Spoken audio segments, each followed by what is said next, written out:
Welcome back to Vietnam War Memoirs. In the last episode, we followed a small Vietnamese Special Forces unit as they prepared for the massive New Dinh Hue campaign of 1972. While major battles raged across South Vietnam, their mission remained the same: survive, observe, and strike where the enemy least expected. Now the fighting along Highway 13 intensifies. Night after night, small teams crawl through mud, avoid enemy patrols, and place deadly traps along one of the most important roads in the war. But mines are only part of the story. New recruits arrive, dangerous reconnaissance missions begin, and a single mistake could cost an entire team their lives. This is part 10, Finding a Better Way to Fight. Let's continue. The work never stopped. Night after night, we returned to Highway 13. The road stretched endlessly. Through open ground, there were few trees, few places to hide, and that was exactly what made it dangerous. Anyone taking shelter near a bush or a clump of trees would immediately attract attention. For nearly 6 months, our lives followed the same routine. Lay mines, create confusion, disappear, then return, and do it all over again. The surface of Highway 13 was extremely hard. Crushed stone, compacted earth, heavy military traffic. Digging even a single hole took time. The drainage ditches on both sides of the road created another problem. By late April, the rainy season had arrived. The ditches filled with water. Mud reached our calves. Crossing them silently became difficult. Worse still, muddy footprints often remained behind. Ordinary soldiers might not notice them, but Special Forces patrols and reconnaissance teams certainly would. Many days we spent hours, lying motionless beside the highway, watching, waiting, studying enemy movements. Only after dark did we crawl forward, onto the road itself.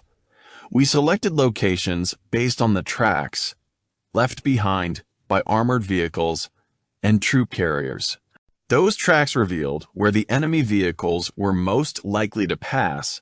The road was so hard that we often used pickaxes. Progress was slow, painfully slow. Sometimes we completed 3 or 4 mine positions in a single night.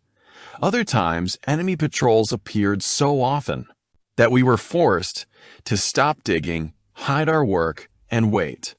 Then start again. One of the most creative ideas came from Uncle Tu. Instead of digging deep holes, he devised a simpler method. A charge was placed. Near the edge of the road, a triggering cord was connected to a small piece of debris lying across the roadway. When an armored vehicle passed, its tracks would drag the trigger. The mine exploded instantly.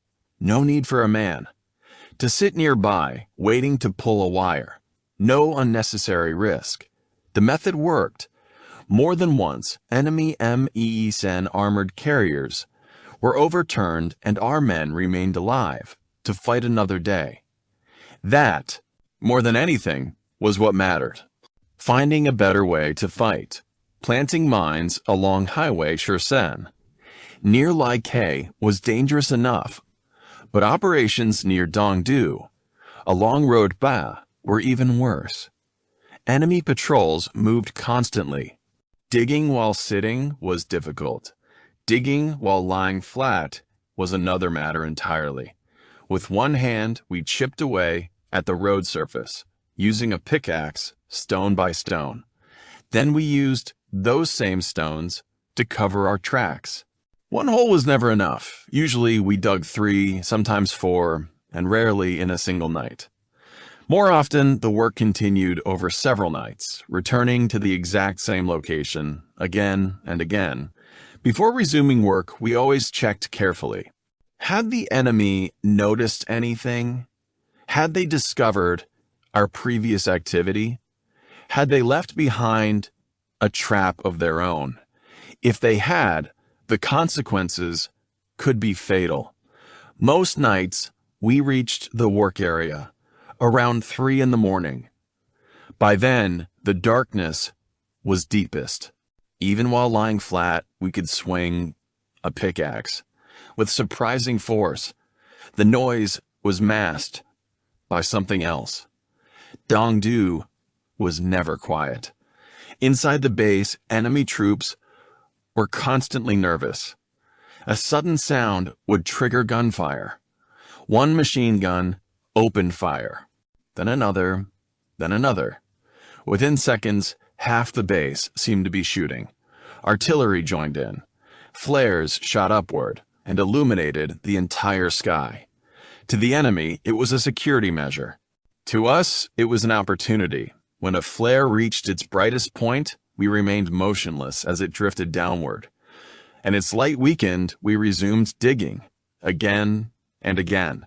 Perhaps their vision was distorted by the changing light, or perhaps they simply believed no one would dare operate so close to the base itself. Whatever the reason, it worked. The worst nights were not the brightest. They were the rainy ones. Heavy rain could be a blessing or a curse. When rain poured down, we worked faster. The sound of digging vanished beneath the storm. But the rain also concealed danger. More than once, we became so focused on our work that we failed to hear an approaching patrol. The first warning was often a faint glimmer of headlights, and by then, the enemy vehicle was already close, far too close. Fortunately, heavy rain reduced visibility for everyone, including the enemy. A few seconds later, and some of us might not have survived. Months passed, digging, covering tracks, waiting, repeating. Our hands grew hard with calluses. Our hearing became sharper. Our eyes adjusted to darkness, and our reactions became faster. When death was always nearby, hesitation disappeared. You learn quickly, or you died. After several days, local contacts would usually report the results. An MEE-SEN destroyed. A troop carrier damaged. An enemy patrol disrupted. That was enough to lift everyone's spirits. As Bay Nedjep liked to say, "I don't care how many enemy soldiers were hit. If the mine exploded, the mission succeeded." The work itself was divided carefully. Each man had a specific task. The easiest assignment was security. Watch, listen, signal danger. And if things went wrong, run. Move to a safe position, then provide cover for the others. As they withdrew, the men responsible for planting the mines had a different burden. They dug, prepared the charges, covered the evidence, then disappeared. Before daylight arrived, whether the mine exploded or not was no longer their concern. Sometimes, hours later, a distant explosion echoed across the countryside. Someone might smile. Someone else might simply say, "Looks like someone found it." And that was all. No celebration, no cheering, just quiet satisfaction. For the first 2 months, our methods worked extremely well. Then the enemy adapted. By the third month, things began to change. Road crews appeared more frequently. Engineer units started moving ahead of the main convoys. Mine detection teams swept sections of the highway, and occasionally they found our traps.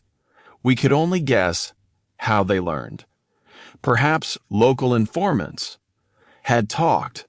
Perhaps defectors had shared information. Or perhaps the enemy simply learned through experience. Whatever the reason, their caution increased, so ours had to increase as well.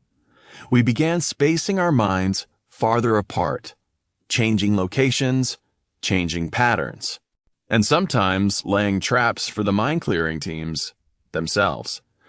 Not because we expected to destroy them all, but because uncertainty was a weapon too. If every road might contain a trap, The enemy moved slower. If every ditch might conceal danger, they became nervous, and nervous soldiers made mistakes.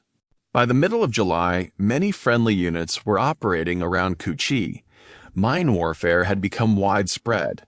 Bain Yep decided our unit could be used elsewhere. The mission changed. Instead of hunting vehicles, we would begin hunting men. Enemy reconnaissance teams, rangers, special forces patrols, the most dangerous opponents we faced. Unlike trucks, unlike armored vehicles, these enemies thought, adapted, planned. They were highly trained, experienced, and often ruthless. Facing them required a different kind of patience, a different kind of courage. One mistake against a convoy might destroy a mission.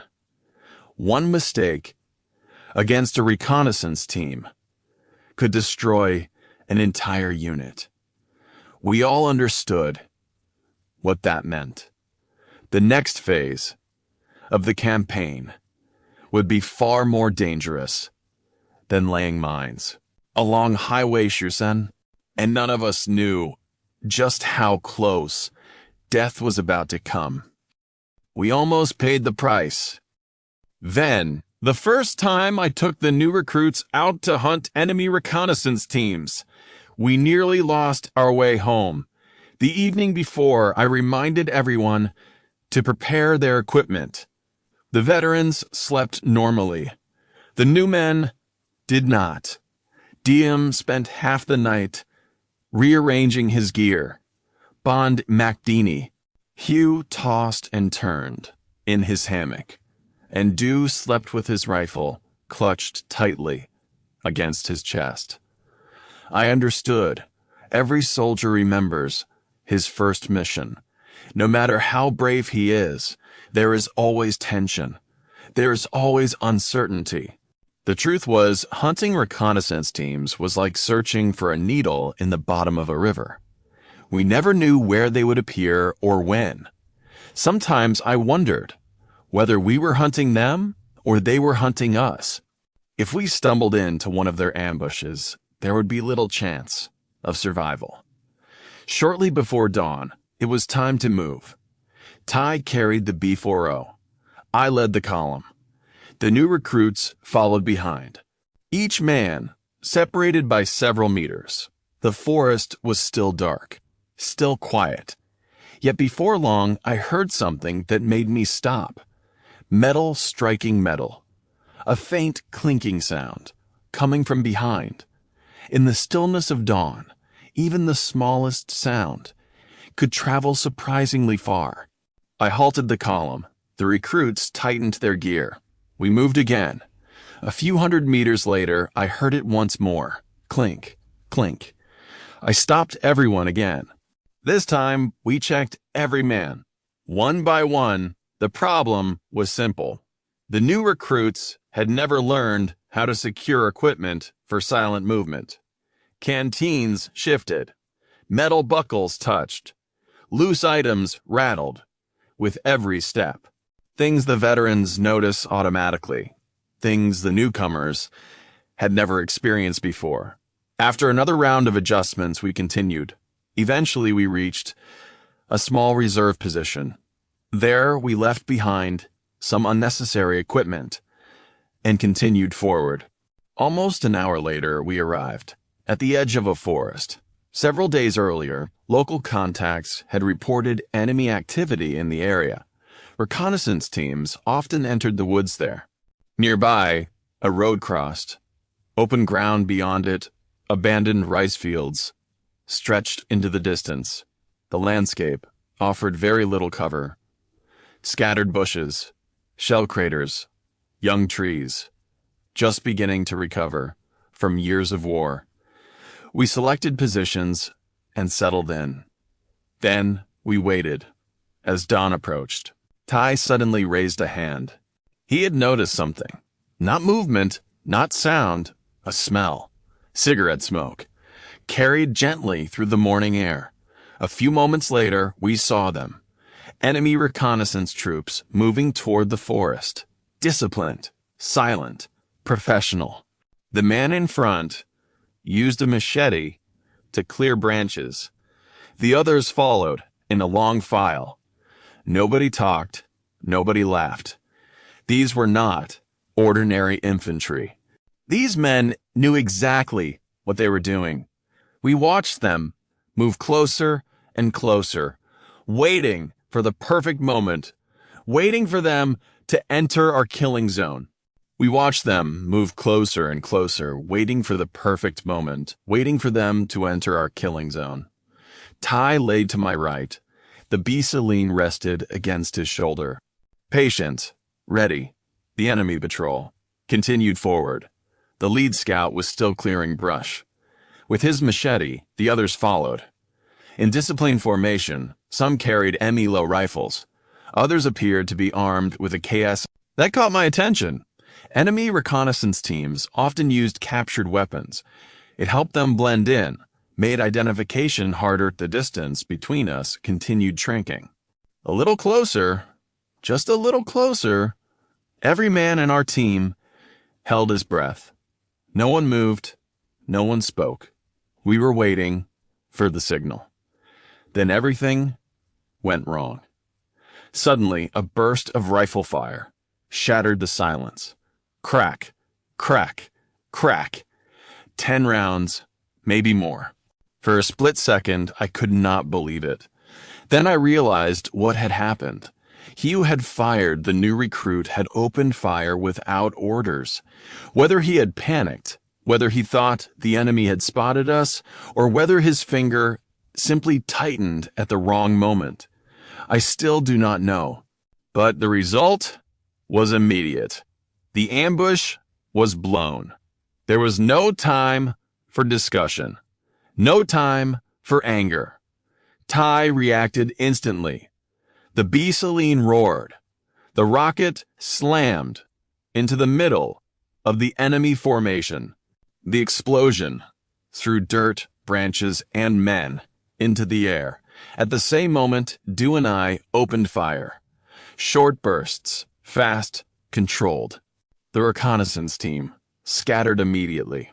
They were professionals. No panic, no confusion. Within seconds, they returned fire. Bullets snapped. Through the trees, branches exploded. Above our heads, somewhere ahead, we heard shouting and screaming.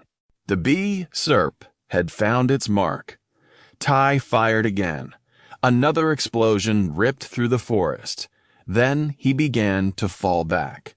I fired several more bursts to cover Hugh's withdrawal.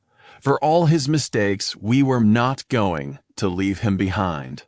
Diem, on the other hand, seemed to discover a remarkable speed. He disappeared to the rear without firing a single shot. Under normal circumstances, I might have laughed, but this was not the time. The enemy was fully alert now, and they were closing in. As I sprinted back, Thi launched a third rocket. The explosion echoed through the forest behind us. Then he too turned and ran. We ran for our lives. There is no heroic way to describe it. No glorious words.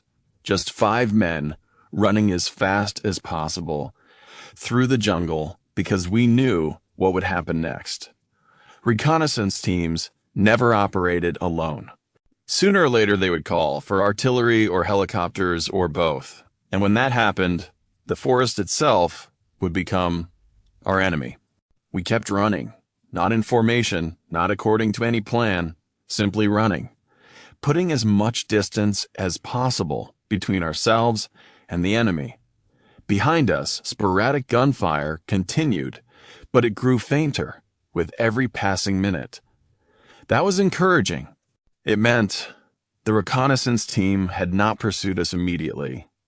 They had their own problems. Casualties, wounded men, confusion. For the moment, those problems were more important than chasing us. Even so, none of us relaxed. Experience had taught us that danger rarely arrived. When expected sometimes, the most dangerous moment came after the shooting stopped. After nearly an hour, we finally reached our reserve position. Only then did we allow ourselves to breathe normally again. Everyone was drenched with sweat, covered in dirt, and completely exhausted. For several minutes, nobody said anything. Then, Thi looked directly at Hu. The young recruit avoided eye contact. He already knew what was coming. "What happened?" Thi asked. Hu swallowed hard. His hands were still trembling. I thought they saw us." "Then my finger—" He stopped speaking. Nobody laughed. Nobody mocked him. Because every man there understood the truth. Fear was real. Every veteran had experienced it. The difference was that veterans had learned to control it. That lesson could not be taught in a classroom. It could only be learned on a battlefield. Finally, I broke the silence. "First battle?" Hu nodded. I smiled. "My first time wasn't much better." That surprised him. Perhaps he expected a lecture or punishment. Instead, he got honesty. "I was terrified too," I said. "The first time I saw American soldiers, I was certain they had already spotted me. In my mind, they seemed enormous, invincible, and very angry." A few of the men laughed. Even Hu managed a weak smile. The tension eased a little. That was important. A frightened recruit could still learn. A broken one was much harder to rebuild. As the morning passed, enemy helicopters began circling the area. We heard them long before we saw them. Gunships, observation aircraft, searching, always searching. Occasionally, artillery rounds crashed somewhere. In the distance, the enemy was angry, but they were angry. In the wrong place. That was good enough. For us, when night finally returned, we reviewed the battle. Step by step, every mistake, every success, every decision. Nothing was ignored, because in our profession, small mistakes had a habit of becoming fatal ones. And if the new recruits were going to survive, they needed to understand exactly what had happened. The war was teaching them just as it had taught us, and the lessons were never gentle. Helping a team cross the river. Leaning against the wall of the bunker, we finally allowed ourselves a little rest. Outside, artillery continued to rumble across the countryside. Some explosions were distant, others felt uncomfortably close. Still, exhaustion won. One by one, we drifted to sleep. Then, suddenly, a boot struck my leg. Alert! It was due. The word alone was enough. Every man was awake instantly. Years in the field had trained us well. No one asked questions. No one complained. We simply reached for our weapons. Dew pointed upward. Voices, very close. Thi and I, carefully lifted. The bunker hatch, just enough to look outside. Less than 50 meters away, beneath a cluster of trees, stood a small group of people. Some were sitting, others were standing. At first, we could not tell who they were. But then, we heard their accents, Southern Vietnamese, and among them, women. That changed everything. Enemy reconnaissance teams did not travel like this. Still, caution came first. I took DM with me and crawled forward to investigate. The others remained behind, covering us. We approached carefully. Closer, closer still. To our surprise, we reached within a few meters. Before anyone noticed us, only when I stood up, did the entire group jump. For a moment, both sides stared at each other.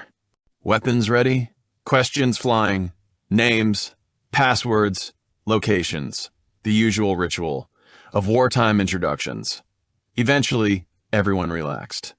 The group consisted of 7 people, 4 men, 3 women. One of the women known simply as Sister Ba, appeared to be the leader. Two younger women carried rifles. Bodyguards, most likely. One of the men wore a pistol on his belt that usually indicated someone important, Sister Ba explained. Their situation, their mission, required them to cross the Thi Tinh River that very night. No delays, no excuses. They had to reach their destination, but now they were trapped. The firefight with the reconnaissance team had changed everything. Enemy patrols would be alert. Aircraft were searching. Artillery was active. The entire area had become dangerous. The guide accompanying them looked uncertain. Nobody seemed to know what to do next. I understood their problem. Moving immediately would be reckless. Remaining exposed was even worse. After thinking for a moment, I made a suggestion. Stay with us until dark. You'll be safer inside our bunkers. The proposal was accepted immediately. Within minutes, Ty was busy opening spare shelters. 3 women shared one bunker. The men occupied another. As usual, Ty worked quickly, and just as usual, he somehow found time to chat with the 2 young bodyguards. When he returned, he looked unusually cheerful. None of us needed an explanation. War or no war, some things never changed. The rest of us simply laughed and left him alone. There would be plenty of time to tease him later. For now, everyone was alive, and that was enough. Throughout the day, the sounds of war echoed from the direction of the Thi Tinh River. Artillery, rockets, aircraft. The noise seemed endless. I knew that area well. On several occasions, I had already crossed to the other side. Beyond the river lay An Dien, an important area for our forces, and because of that, the enemy paid special attention to it. Every day, aircraft appeared overhead. Every day, artillery shells landed somewhere nearby. Recently, we had even heard reports that several men had defected. Unable to endure the hardships of war, they had surrendered to the enemy. Worse still, they had revealed the locations of tunnels, bunkers, and hidden entrances. As a result, some friendly positions across the river had suffered heavily. Compared to them, our side had been fortunate. At midday, we shared what food we had available. Rice balls, dried fish, simple food the visitors politely declined. Instead, they offered us compressed ration bars from their own supplies. Chinese-made field rations, everyone knew. They tasted much better than our usual meals. But we refused. Their journey was longer than ours. They would need every bit of food. They carried, as evening approached, the battlefield began to quiet down. Aircraft became less frequent. The artillery fire slowed. The opportunity we had been waiting for was finally approaching.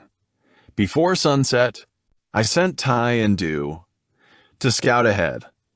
They returned later with good news.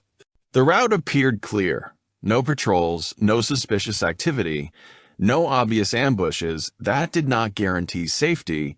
Nothing ever could, but it was enough. To move forward, I decided that Hugh and Diem would remain behind to guard our position. The rest of us would escort the delegation to the river. Sister Ba looked relieved when she heard the plan. 3 additional rifles provided reassurance, especially on a night like this. The journey to the riverbank took time. We moved carefully, crossing open ground, following narrow paths, stopping often to listen, to watch, to wait. Every step was measured. Every shadow deserved suspicion. Eventually, we reached our hidden river bunker. The shelter had taken days to construct. Hidden among brush, near the water's edge, its entrance was heavily camouflaged. From inside, we could observe both the river and the opposite bank. Yet even now, we did not cross. Not immediately. Instead, we waited. The tide was still rising. Experience had taught us that the best time to cross would come later. Around 1 o'clock in the morning, when the water level reached its highest point, some members of the delegation grew restless. One man in particular seemed unable to sit still. He shifted constantly, checked his gear, looked outside, then sat down again. Finally, I realized what the problem was. He was a smoker, and he was suffering. Hours without cigarettes had left him miserable. I suggested he chew tobacco instead. Reluctantly, he followed the advice. A little while later, he seemed calmer. Not happy, but calmer. Then, shortly after 9 o'clock, we heard it. An engine, somewhere downstream. Every conversation stopped. Every head turned toward the river. The sound grew louder, closer, closer. Enemy patrol boats. Enemy patrol boats. 2 of them, moving upriver fast. Their engines echoed across the water. For a moment, nobody spoke. Nobody moved. We simply listened. The boats drew nearer, closer, closer still. Then they appeared, cutting through the darkness, throwing white water. To both sides. Had we attempted to cross the river earlier, we would have been caught. In the open, there would have been nowhere to hide, nowhere to run. The patrol boats passed our position. A few minutes later, machine gun fire erupted. Farther upstream, tracer rounds streaked through the night. Then came flares, one after another. The river glowed beneath their harsh light. The patrol boats were hunting something. Or perhaps they were simply reminding everyone that they controlled the river. Either way, we remained patient. Eventually, the shooting stopped. The flares burned out, darkness returned. Still, we waited. Experience had taught us not to trust the silence. The enemy had a favorite trick. Sometimes they shut down their engines completely, then allowed the boats to drift quietly with the current. Anyone crossing too soon would assume the danger had passed, only to discover the patrol boat floating silently nearby. We had learned that lesson long ago, so we continued waiting. 10 minutes, 20, perhaps longer. Time moved strangely. During moments like these, at last, the river remained quiet. For long enough, it was time. Thi stayed behind to watch the river Do and I crossed first. If there was danger. On the opposite bank, better that it found us, before it found the delegation. The water was high. The current pulled steadily, but conditions were favorable. One by one, the others followed. Everyone crossed safely. No voices, no splashing, no mistakes. Reaching the far bank did not mean the mission was over. It merely meant a new one had begun. The enemy's eyes were everywhere. Aircraft, patrols, informants, any of them could ruin everything. Du stayed close behind me. As we moved forward, the delegation followed. Careful, silent, disciplined. We guided them along narrow paths through the darkness. After some time, we reached an area near on Dien. Far enough, safe enough. The rest of their journey could continue without us. That was where we said goodbye. For a few moments, nobody moved. Then, something happened that I still remember more than 50 years later. The members of the delegation stepped forward.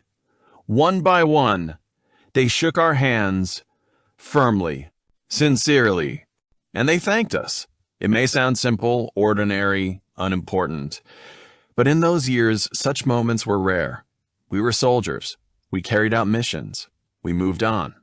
No medals, no ceremonies, no recognition. Just another task completed successfully. Yet, that night, standing beside the river, hearing those words, feeling those hands grip ours, we felt something different, something warm, something human, even now. After all these years, I can still remember that feeling. Not the darkness, not the river, not the danger, only the gratitude. And a simple reminder that sometimes the smallest moments are the ones that stay with us forever. The next morning, life returned to its familiar routine. There were no celebrations, no speeches, no time to reflect on success. The war continued moving forward, and so did we. For months, our unit had lived between two worlds. One moment, we were planting mines along major highways. The next, we were tracking enemy reconnaissance teams through the jungle. No 2 days were ever the same, yet one challenge remained constant. The new recruits, 10 fresh soldiers, had recently joined the unit. Most came from regular infantry formations. Good men, hardworking men, but Special Forces work was different, very different. In conventional units, a mistake might draw criticism. In our unit, a mistake could get everyone killed. Bain Yep understood this. After meeting with the squad leaders, he reorganized the unit. Every team received reinforcements. Veterans were paired with newcomers. Experience would have to be transferred. Directly in the field, there was no time for formal training. No classrooms, no exercises, no practice missions. The war would be their instructor, and the battlefield would be their classroom. That reality worried many of us. A recruit could be taught how to fire a rifle in a matter of hours. Teaching him how to stay alive was another matter entirely. Camouflage, silent movement, observation, patience. These things required experience, and experience was always expensive. One evening, while sitting around a small cooking fire, Uncle Tu shared a story. The veterans laughed before he even started, because they already knew what was coming.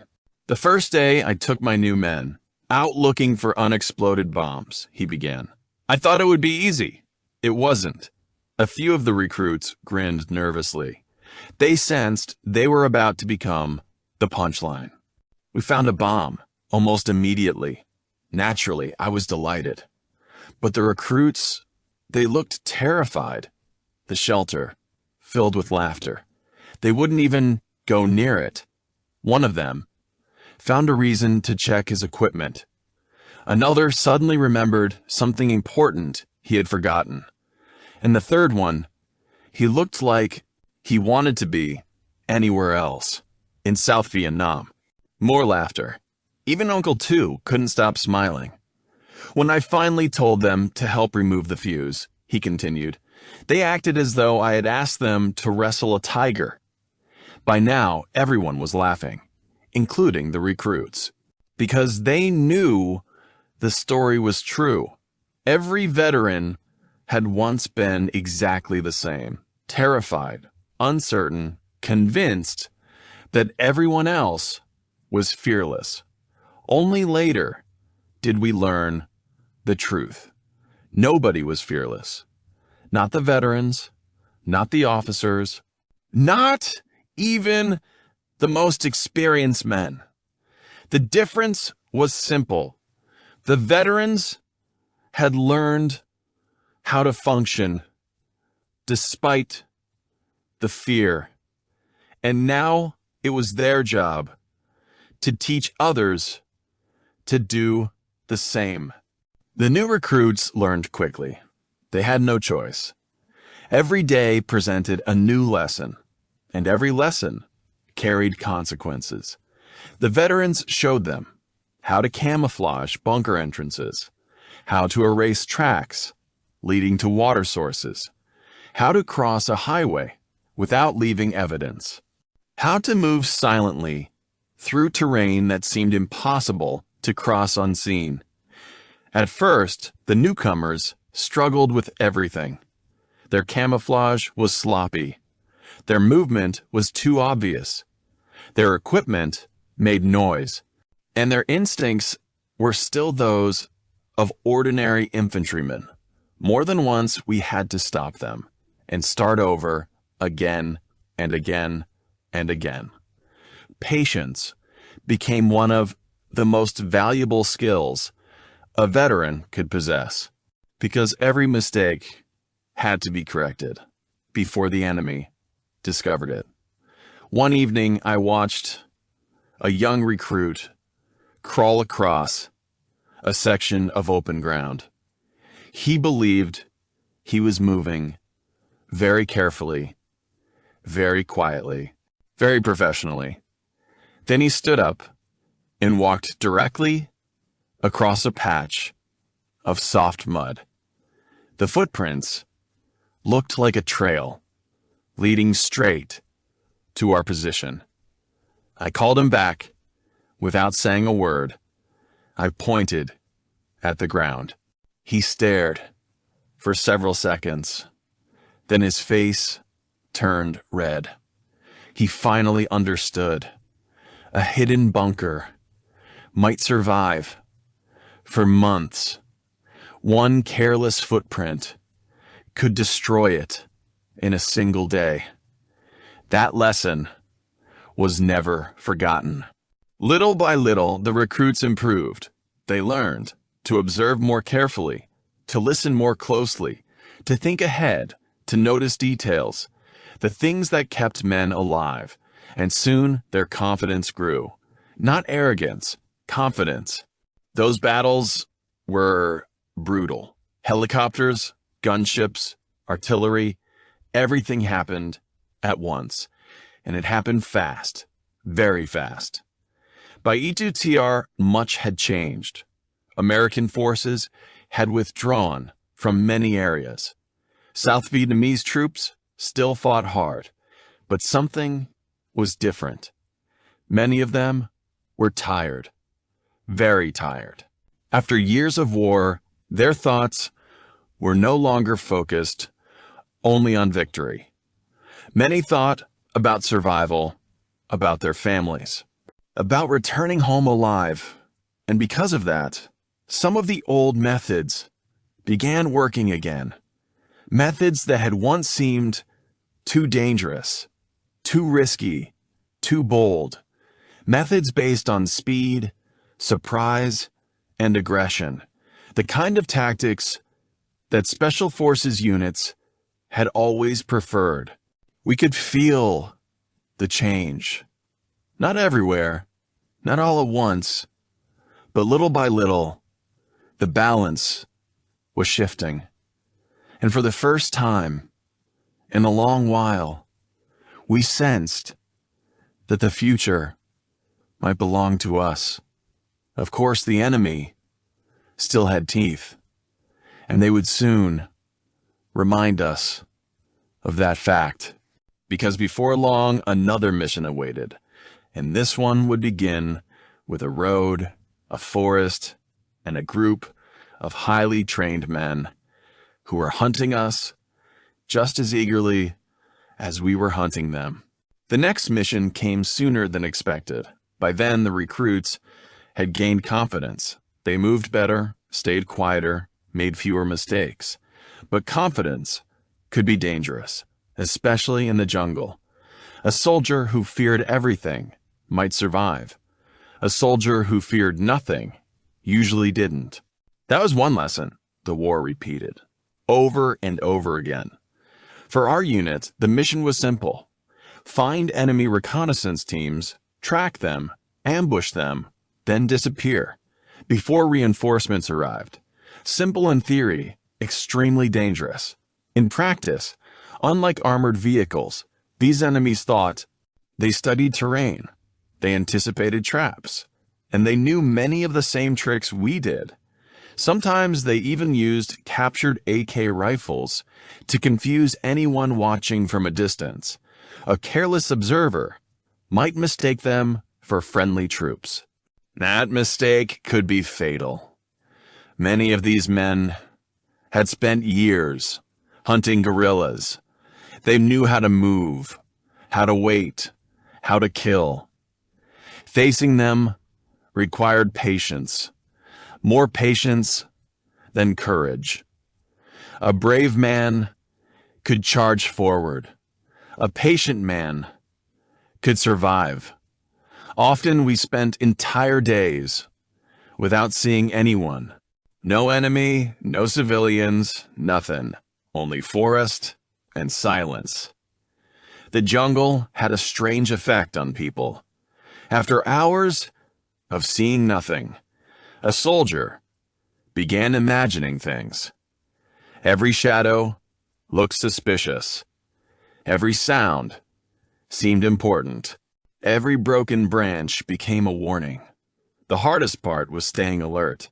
Not for 10 minutes, not for an hour, for an entire day, sometimes longer. And then, without warning, everything happened. At once, a smell, a footprint, a cigarette butt, a distant voice. One small clue could suddenly reveal that armed men were only meters away.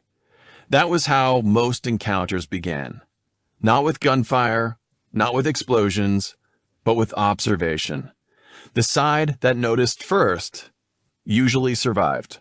This side that reacted second often paid the price. As the months passed, the recruits began learning this truth for themselves. No lecture could teach it. No training manual could explain it. It had to be experienced. The jungle was the teacher, and the tuition was always paid in blood. Looking back now, I sometimes wonder how many times we escaped death without realizing it. How many enemy patrols passed nearby without seeing us. How many ambushes failed to happen because one side turned left instead of right. War records never mention those moments, yet they happen every day. And sometimes they decide who lives and who dies. Before long, our unit would learn that lesson. Once again, this time in a place where a single mistake could have destroyed us all. The rainy season settled over the region. Almost overnight, the forest changed. Dry trails became streams. Open ground turned to mud. And movement became slower for everyone, including the enemy. For us, the rain was both friend and enemy. It concealed tracks, masked sounds, and reduced visibility, but it also made every journey harder. A short march could become an exhausting struggle. Boots sank, clothes remained wet, weapons required constant attention. Yet, despite the weather, the war continued. The enemy still patrolled, still searched, still hunted. And so did we. One lesson the recruits learned quickly was that information was often more valuable than ammunition. A single report from a trusted local contact could save lives or create opportunities that no amount of firepower could provide.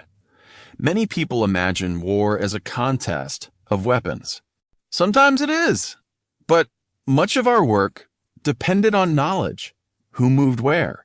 Which road was being used? Which unit had recently arrived? Which trail was no longer safe? Information like that often meant the difference between success and disaster. The local people risked everything to provide it. If discovered, their fate would have been terrible. Yet many continued to help, quietly, without recognition, without reward. Their names rarely appeared in official reports, but many operations would have been impossible without them. I never forgot that. Whenever a mission succeeded, people usually praised the men carrying rifles. Few remembered the farmer who noticed, an unusual patrol, the woman who delivered a message, or the family that quietly provided shelter for a single night. War creates many kinds of courage. Not all of them carry weapons. By late 18 CR, the tempo of operations continued increasing. Reports arrived daily, some encouraging, others worrying. No one knew how long the war would continue. But everyone sensed that something was changing. Large battles were occurring across the country. Political negotiations filled the airwaves.